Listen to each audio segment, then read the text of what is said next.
Tanong ko lang sa darating na eleksyon sinong iboto mo at bakit?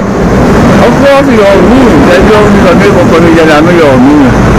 Kasi subok na namin si Yomi. Number 1 sa amin si Yomi. Ano po mga katanungan nyo? Bakit naman siya talaga iboto mo? Dahil kasi, magaling po siyang mayor.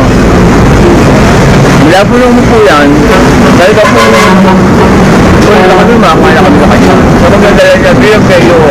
Sa pagbabalik ni Yorme, ano yung mga inaasahan yung dapat niyang gawin? Kami, hindi naman kami sa umaasa. Ang gusto lang namin, matupad niya yung lahat ng pagkukulin niya sa kagawain niya, mas maayos. Sa bagay, lahat naman talaga, lahat ng nasimulan ni Yorme, ipagpatuloy niya yun. Yes. So, abangan na lang natin ang pagbalik niya. Correct. Di ba? So, anong mensahe mo kay Yorme, Sana, pag naupo siya, mas maganda niya pang Manila. Number 2, hindi dapat ipagawa dito sa Manila, ipagawa niya na. Kaya sa ganun, hindi siya yung lakunat. Anong mga sabi mo kay Lacuna? Lakunat is not good. She's bad girl. Lakunat? Yes. Natawa ako, lakunat So, ano masasabi mo sa mga basurang hindi nakakot? Kasi ang pagkakalam namin, hindi na pirmahan yung dapat yung pirmahan. Kaya ang Manila, bumaho. Dahil sa kanya. Mag-volunteer na lang tayo, hakotin natin sa bahay lang. Pwede? Hindi talagang kailangan. Sige, ayos na ako. Thank you, Bakit si Yorme iboto mo? Okay, bakit dapat natin iboto si Yorme? Of course, alam naman natin na pagkaupo ni Yorme dito sa lungsod ng Maynila, agad siyang naglinis ng buong Maynila. Inayos na lahat, inorganize na lahat. Mula sa Divisoria, sa Quiapo, sa pinakasentro, which is yung sa Andres Bonifacio. Hindi lang yon, naging mabilis ang kanyang mga pagkilos, desisyon sa magpapaayos ng mga bagay na sira, tulad ng eskwelahan, mga health center, pabahay, at marami pang iba. At nung panahon ng pandemya, ang lungsod ng Maynila din sa kasaysayan ang may pinakamatagal na nakapagbigay ng ayuda sa buong Manilenyo. Isipin na lang ninyo. And then, siya rin ang Maynila din ang kauna-unahang lungsod na nakabili ng maraming gamot na kung saan remdesivir, tocilizumab na mga makakatulong sa mga nagkakasakit sa COVID. So, ibig sabihin nun, si Yorme, very transparent kasi every week, nagre-report yan paano nagastos ang pera, saan napunta ang pera, and then all the project is well reported. So, meaning to say, this leader is a visionary leader. So, there are many reasons why the whole city of Manila loves Yorme. And we have more reason to bring him back to be the mayor of the city of Manila. Kaya nga sabi nila, huwag natin bigyan ng sakit ng ulo si Yorme para makapagtrabaho ng bilis kilos, Yorme's choice. Ano naman pong mensahe nyo kay Yorme? Of course, hello boss. So, alam mo naman yan, boss, na since you first run pa lang ng being the mayor, I'm supporting you. And then at the same time, nung nag-presidential si Yorme, I was one of the Bilis Kilos team, and I supported him also all the way. And now he's going back to be the mayor of the nation's capital. I am also here to support you all the way. So, no matter what happened, boss, why, andito kami para supportahan ka dahil naniniwala kami at naniniwala ako na muli maibabalik mo ang dangal, dignidad, sigla at mabilis na serbisyo dito sa Kapitolyo ng Bansang Pilipinas, ang lungsod ng Maynila. Maraming salamat God bless you po. Thank you. Nay, bakit si Yorme iboto mo? Subok na po namin si Yorme. Nung pandemic, hindi kami pinapabayaan. Talagang suportado kami. Saka ang Maynila noon, malinis, maganda. Hindi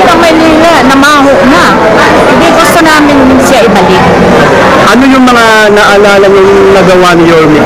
Ay, marami, lalo na sa mga senior, up to date siya magbigay sa amin ng pension. Oo. Yung mga nasabi ko, lalo na nung pandemic, hindi kami pinabayaan. Yun ang hindi ko makakalimutan kayo. Ano po yung mensahe niyo kay Yorme, Nay? Go lang, Yorme, laban lang tayo. Kailangan manalo tayo, makabalik ka sa pwesto. Yan lang po. Maraming salamat po. God bless you. God bless you. Ingat. Bakit si Yorme iboto mo? Magaling si Yorme, lalo na nung pandemic. Yung dedication niya, 24 hours yung ano niya sa mga Manila. Saka maganda yung nagawa niya sa Manila. So ano yung mga naalala mong nagawa ni Yorme, te? Doon sa pandemic, yung mga triad, madaling araw nandun siya nagmamonitor. So last tanong, te, ano yung mensahe mo kay Yorme? Yorme, tama lang na bumalik ka sa Manila. Kailangan ka ng Manila. Maraming salamat po. God bless you. Okay. Kuya, bakit si Yorme iboto mo? Ay, subok na yun. Mula nung konsyal pa siya, naging vice mayor, mayor. Ang dami niya natulungan, ang dami nagagawa. At saka talagang mabilis kumilos. Kaya Yorme tayo. Hindi natin makakalimutan yan. Ang dami niya nagawa sa Manila. So ano yung mga naalalang nagawa mo ni Yorme? Ay, kuya? luminis ang paligid ng Manila. Okay. Tsaka mahal na mahal niya mga senior katulad ko. Mahal na mahal niya yun. Mahal niya magulang niya, kaya mahal na mahal din niya yung mga senior. Kaya talagang nagmamalasakit siya sa mga senior tsaka sa mamamayan ng Pilipinas, lalo sa kalinisan at katahimikan sa Manila. So anong mensahe mo kay Yorme, kuya? Yorme, sana ipagpatuloy mo ang mabuti mong hangarin para sa mamamayan ng Pilipinas, hindi lang sa Maynila, sa buong Pilipinas, para tularan kayo ng ibang mayor. Thank you, kuya. Anong pangalan niyo po? Apollo Argilia. Thank you, kuya. God bless you. 70 years old ako next month. Wala pong mawawala sa atin, survey lang to. Mother, nanay, sa darating na eleksyon po, sino po yung napusuan mo sa tatlo at bakit? Isko pa rin po. Bakit naman po Marami siya, maganda siya nung pandemic, gusto lang mga Maynila. Okay? Yun lang po, okay lang siya. Siya pa rin kami, isko pa rin. So, sa dami-dami na gawa ni Isko Moreno din sa Manila, ano po yung mga naalala niyo? Isko, marami siyang nagawa dito. Agad-agad nakapagpagawa siya ng bahay sa Baseco.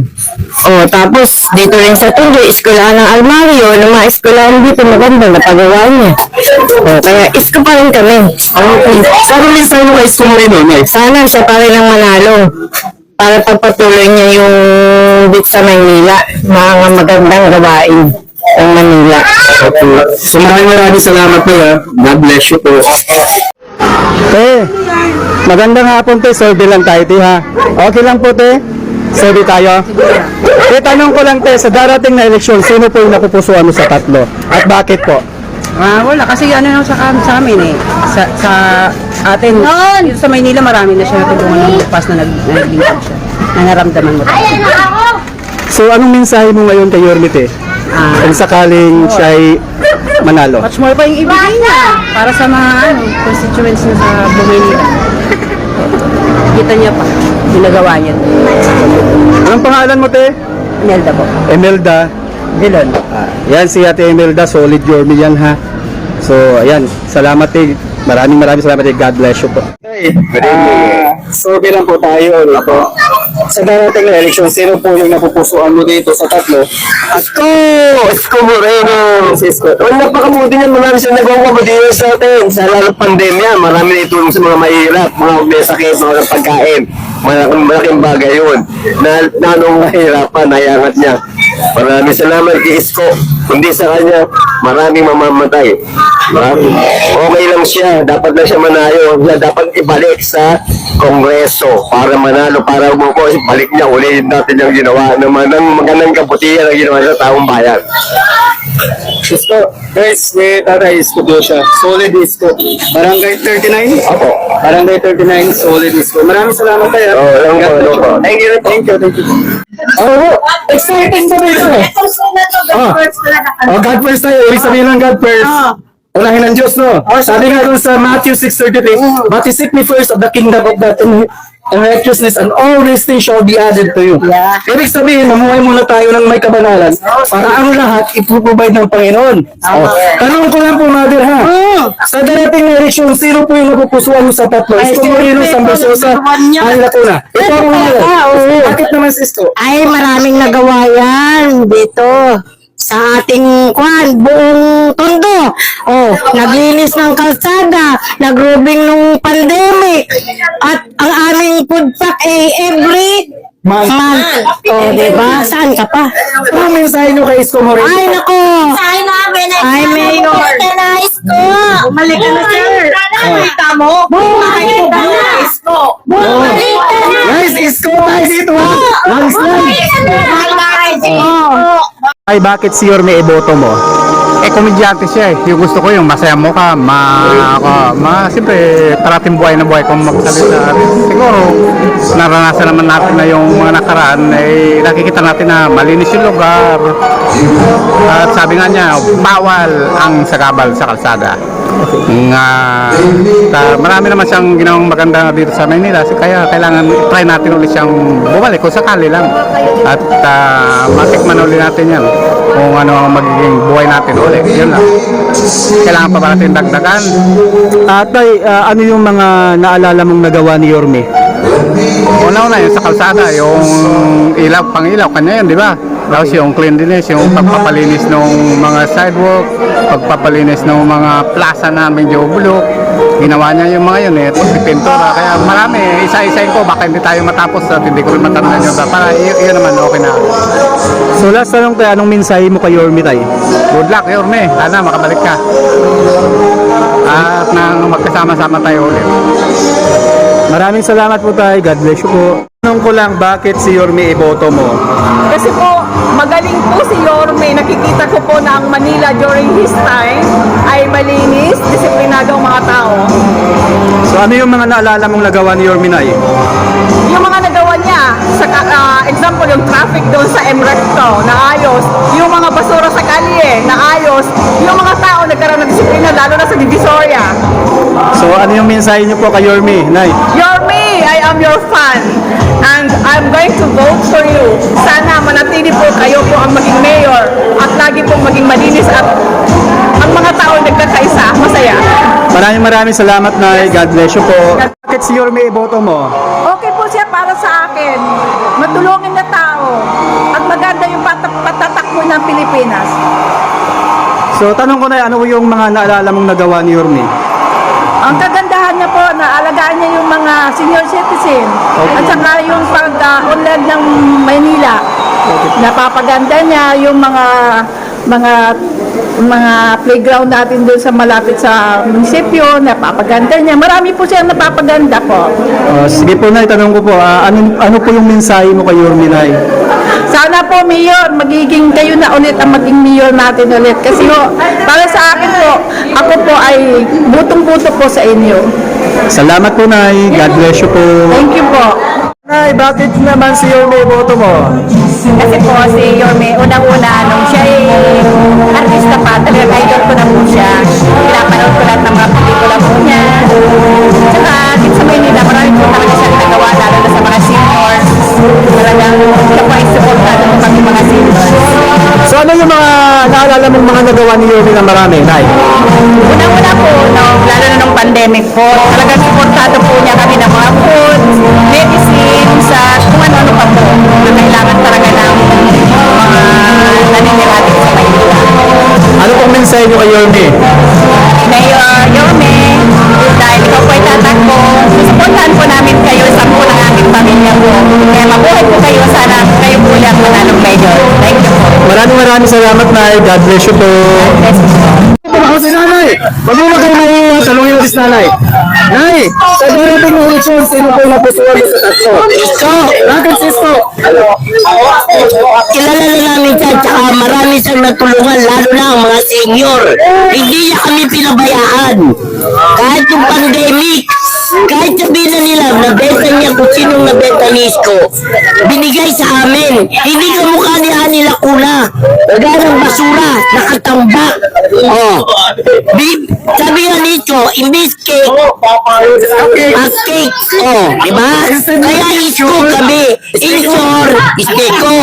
Oh, ikaw ang sabi ko doon, di ka Isko. Ano siyempre kaya ako Isko ako? Dapat na Isko kami. Manalo siya dahil kailangan namin siya. Kailangan ng mga senior si Isko. Kaya pinagdadasal namin mga senior na manalo uli dapat at karapat dapat.